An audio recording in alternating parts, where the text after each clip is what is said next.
Salut, c'est Trado, content de vous retrouver pour la mise à jour de l'indice parisien. On commence tout de suite avec les données mensuelles qui sont toujours haussières au regard de l'Ichimoku. Vous voyez, nous sommes au-dessus de ce nuage ascendant.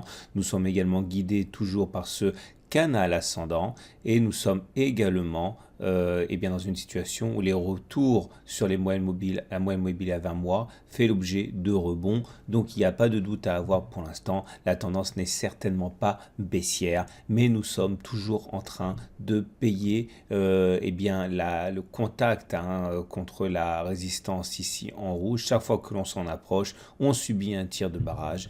Mais pour l'instant, encore une fois, ce n'est qu'une difficulté qui ne remet pas en cause, dans l'état actuel des choses, la tendance haussière. On regarde les données hebdomadaires et les données hebdomadaires sont toujours du même acabit, c'est-à-dire qu'on n'est pas en tendance baissière non plus, on est en tendance neutre. Cela se voit au fait que la moyenne mobile à 20 semaines, le nuage ici est toujours sans orientation. Et nous sommes également certes en dessous d'une moyenne mobile à 20 semaines qui descend, mais l'orientation n'est pas suffisamment claire. Ça n'a fait qu'une semaine qu'on est dans cette situation. On peut globalement conclure à une tendance neutre en données hebdomadaires. Maintenant, il est vrai, et nous l'avons déjà dit, que nous avons une vague de Wolf qui est active. La vague de Wolf invite à aller chercher la zone grise ici, comprise entre 5000 et 5100 à peu près. Cette vague de Wolf, je l'ai dit, elle est active et elle donne un rendez-vous baissier au pire au contact de cette ligne, cette demi-droite 1,4 et ce qui donnerait le point 6 ici aux alentours de 4800 si on y va. Mais on a une zone intermédiaire ici à 5000, 5100 qui pourrait déjà servir de refuge pour un éventuel rebond. Voilà. Mais pour l'instant, tendance neutre. On regarde ce qui s'est passé au niveau des données journalières maintenant. Et les données journalières, laissent transparaître surtout l'inquiétude croissante, puisque on avait vu, on avait un ralentissement des commandes à l'industrie et de la confiance en Europe, notamment en France et en Allemagne, mais on n'avait pas prévu que le ralentissement des commandes à l'industrie se ferait également aux États-Unis. Et le problème, c'est que ce n'est pas fait pour s'arrêter au regard du discours assez et toujours belliqueux de Donald Trump. Il s'en est pris encore à la Chine et à l'Europe. Maintenant, c'est même le Japon qui l'a dans le collimateur. Et même si, on comprend que sa rhétorique belliqueuse se fasse au profit des États-Unis, mais si encore une fois aux États-Unis également les signes avant-coureurs d'un ralentissement économique se multiplient, on voit pas trop ce qui pourrait soutenir les indices. Donc voilà ce qui a expliqué la pesanteur en ce jeudi. Revenons à notre analyse graphique du CAC 40 et l'analyse graphique du CAC 40 nous permet de voir que l'on est en train de tester l'extrême limite de la zone de support 5240, 5320. J'avais expliqué hier qu'on avait cassé le triangle vert, mais que malheureusement il n'y avait pas de signe de retournement. On a terminé sur les plus bas et j'ai envie de dire qu'aujourd'hui c'est pareil. Jeudi on termine sur les plus bas. C'est une vilaine bougie avec une très longue mèche haute. Cette longue mèche haute en fait nous avait permis de gagner plus de 0,5% et c'était à 16 heures avant que la statistique américaine que je viens de mentionner ne tombe. Et donc du coup on termine sur les plus bas de la séance dans le tiers baissier avec une longue mèche haute. Franchement ce n'est pas très rassurant pour la suite, d'autant qu'on a un gap ici. Regardez ce gap qui a été ouvert entre le 4 et le 5 avril. Il n'y a pas eu de cotation entre les plus hauts du 4 et les plus bas du 5. Ça a donné derrière une hausse absolument faramineuse de 8% en ligne droite.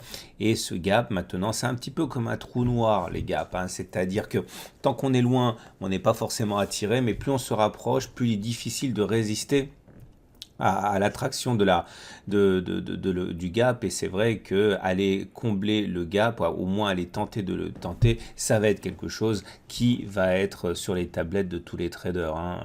Maintenant ça va peut-être pas se faire, mais en tout cas il faut s'attendre à ce que cela se fasse, d'autant que on avait notre triangle vert ici, il a été cassé par le bas, c'est chose faite. Dans mon e-book, dans mon module de formation sur les triangles, sur les 3 formes de triangles, j'explique que lorsque un triangle est cassé, surtout à la baisse, comme ça, il faut le requalifier. Alors ça peut devenir un triangle descendant droit, c'est-à-dire si on prend la ligne orange et la descendante vert ici, ça veut dire qu'on serait déjà dessus, on aurait atteint l'objectif. Ensuite, il peut s'agir aussi d'un canal descendant en vert, ce qui donnerait un objectif non plus à 5243 dans le cadre du triangle descendant droit, mais dans le cadre du canal descendant, ça nous donnera un objectif à 5200, ce qui serait en fait compatible avec ce qu'on a dit en données hebdomadaires, hein, puisque regardez, si on revient à la vague de Wolf, 5200 ici, hein, bah voilà, hein, c'est la zone grise que l'on mentionnait. Donc, revenons à notre graphe journalier. On retiendra que si c'est un canal vert, eh bien la baisse n'est pas terminée et ça impliquerait un comblement du gap. Voilà, basculons du côté des indicateurs techniques à présent. Alors, ces indicateurs techniques sont très mauvais, hein, on l'a déjà dit. La seule chose qui nous empêchait de prendre peur, entre guillemets, c'était le fait qu'on était dans le triangle vert. Maintenant qu'on en est sorti, eh bien, il faut acter, hein, la puissance et les implications, les conclusions de ces indicateurs techniques dégradés. On est en dessous de la M20 qui descend, ça veut dire qu'on est en tendance baissière. On a eu un croisement baissier fort M7, M20, c'est-à-dire que la M7 descend et la M20 descend, elles se croisent en même temps. C'est un signal qui est très négatif. Et on avait fait un T1 hier. J'avais expliqué que normalement, on n'a plus d'une chance de faire un T2. Bon, ce qu'on a fait, c'est pas la question, mais je disais également que j'y accorderais pas trop d'importance en tant que tel. Cet élément isolé intervenait à un moment où on était sur un support, donc ça joue pas vraiment. Bon, pour l'histoire, ça l'a fait quand même, hein, on a un T2, mais par contre, là, même si on a un T2, la Bollinger supérieure et la Bollinger inférieure ne divergent plus. Elles descendent toutes les deux.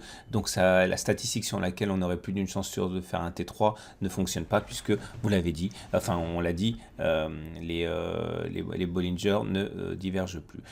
Donc tendance baissière, on est toujours sous le coup d'un super trend cassé qui nous fait faire des plus bas, hein, depuis la séance de cassure qui était le 15 août. Vous voyez, on va de plus en plus bas. Les indicateurs techniques, bon, vous ne serez pas surpris de voir qu'ils sont tous baissiers. Momentum en dessous de 0, MACD en dessous de son signal, RSI qui se rapproche de 30. CCI qui a donné son signal baissier et MACD 0 retard aussi, hein. Je vous ai expliqué que quand le CCI passe en dessous de 100, c'est un signal baissier. Le problème, c'est que si le RSI passe en dessous de 30, on aura un nouveau signal baissier. Pour l'instant, on remarquera, pour faire de la pédagogie, hein, qu'on a une divergence haussière. Le momentum ne fait pas des plus bas pendant que les cours ont fait des plus bas. En tant que tel, ça ne suffit pas à acheter naturellement. Mais voilà, c'est un élément dissonant dans le concert baissier des indicateurs techniques. Voilà, regardons pour terminer l'Ichimoku. Et là, encore une fois, je ne cesse d'être émerveillé par la puissance de cet outil. Tout d'abord, vous remarquerez que la tendance est neutre, hein, puisque le nuage est toujours à plat comme ça. On vient de faire un 5e twist en l'espace de 5 semaines. 1, 2, 3, 4, 5. Donc complètement cohérent avec l'idée que la tendance, elle soit neutre. Maintenant, j'avais expliqué que tant que le nuage n'est pas orienté, on n'est pas en tendance baissière. Mais si on casse la zone orange, là, tout d'un coup, le nuage va prendre une orientation baissière et on basculer en tendance baissière au niveau de l'Ichimoku, ce qui serait vraiment pas très drôle, hein. Notez également comme la séance de baisse d'aujourd'hui est compatible avec le fait qu'on ait cassé le triangle avec la lagging span. Je vous ai expliqué, c'est un peu la base, quoi, hein. On avait cassé cette oblique bleue, ça a fait boom. Une fois que la lagging span a confirmé cette cassure de la même oblique ascendante bleue, ça a refait boom. On en a parlé toute la semaine, oui. Et maintenant, c'est l'oblique verte ici qui a été cassée par les cours et par la lagging span. C'est pour ça en fait qu'on a un effet qui se coule et un deuxième effet qui se coule. Voilà. On termine avec les données horaires. Voilà ce que j'aurai sur mes tablettes demain. Ça nous donne la chose suivante. Voilà. Au-dessus de 5255, je vise 5286, 30 points. En dessous de 5243, je vise 5217, voilà, à peu près 25 points. Je vous souhaite une très bonne journée et je vous dis à demain pour la mise à jour.